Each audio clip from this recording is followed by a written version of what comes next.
The scent of sandalwood clung to the air, a phantom echo in the otherwise dusty livery stable.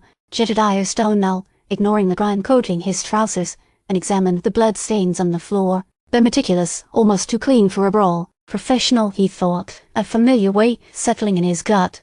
Thorne's confession had been a slow unraveling, a desperate attempt to cling to respectability before the truth suffocated him. Now, in the fading Arizona sun, the man stood slumped against the wall, the fight gone from his posture, replaced by a fragile fear.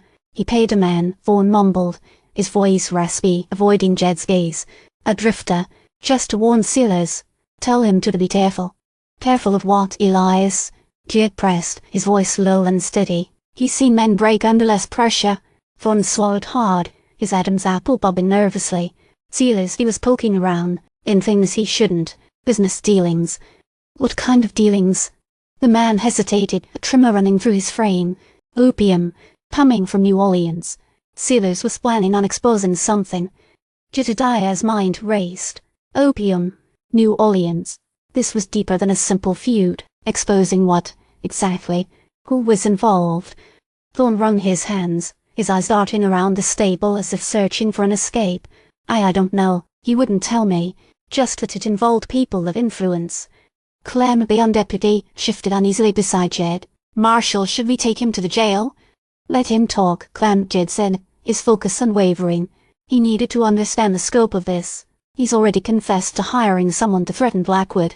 Now tell me about these people of influence. Thorne's composure crumbled completely, tears welled in his eyes, streaking paths through the dust on his face. It was my father. Silas was going to ruin him. Ruin everything. Jed's expression remained impassive. He's seen this pattern before, the desperate attempt to shift blame, to protect a legacy. Your father? What was he involved in? Shipping, Thorne choked out. Illegal shipments, under the guise of legitimate trade.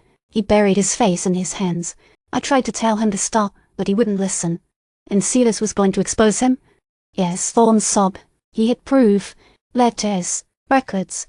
Jed's gaze fell upon the single crimson ruby lying amidst the blooms of a potted geranium on a nearby shelf. It was an ostentatious gesture, a calling card, not Thorne's style. Someone else was playing this game, manipulating events from the shadows. Who hired the man in a hat, Elias? Jed demanded, his voice hardening. Thorne shook his head frantically. I swear I don't know. He just appeared, asked for the money. I didn't ask any questions. I just wanted Silas to leave my father alone. Jedediah straightened, his eyes fixed on Thorne. The man was either a liar or a remarkably naive pawn. Most likely, a bit of both. Clem, take Mr. Thorne to the jail. See that he's comfortable. Clem, looking grim, stepped forward and placed a hand on Thorne's arm. The man flinched, his resistance gone.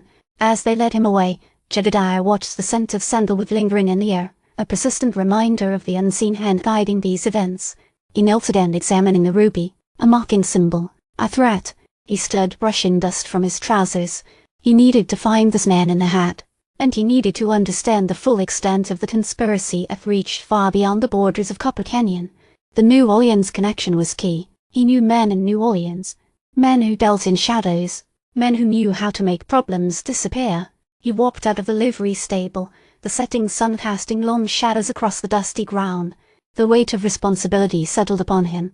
He was a lawman in a land where justice was a fragile thing, easily corrupted by wealth and power, and he had a feeling that this case was going to test him to his limits. He knew, with a chilling certainty, that he was just beginning to scratch the surface of a much larger, darker game. The scent of sandalwood hung heavy in the air, a promise of more trouble to come.